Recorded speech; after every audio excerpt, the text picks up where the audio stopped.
નમસ્કાર, આપ જોઈ રહ્યા છો સ્પાર્ક ટુડે ન્યૂઝ. વડોદરા શહેરના સમા વિસ્તારમાં આદિત્ય વાહિની તેમજ આનંદ વાહિની વડોદરા દ્વારા નર્મદેશ્વર મહાદેવ ખાતે રાષ્ટ્ર ઉત્કર્ષ દિવસની ઉજવણી કરવામાં આવી. રાષ્ટ્રોત્કર્ષ દિવસ એટલે કે જગન્નાથપુરીના શંકરાચાર્યજીનો 82મો પ્રાગટ્ય મહોત્સવ.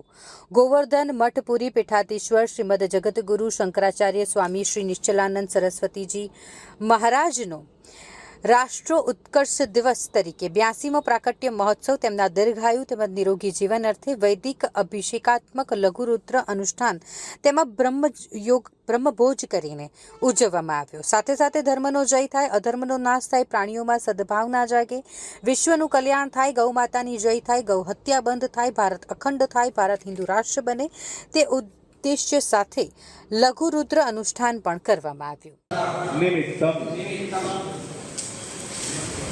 समस्त भक्तजनानां ब्राह्मणानां परस्पर सहायेन नर्मदेश्वर शिवलिंगोपरि जलधारा पयधारा इक्षुरसधारा सहित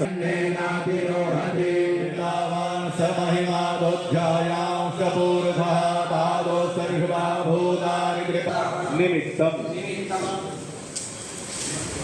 समस्त भक्तजनानां ब्राह्मणानां परस्पर सहायेन धारा पयधारा इक्षुरसधारा सहित नानाविध द्रव्य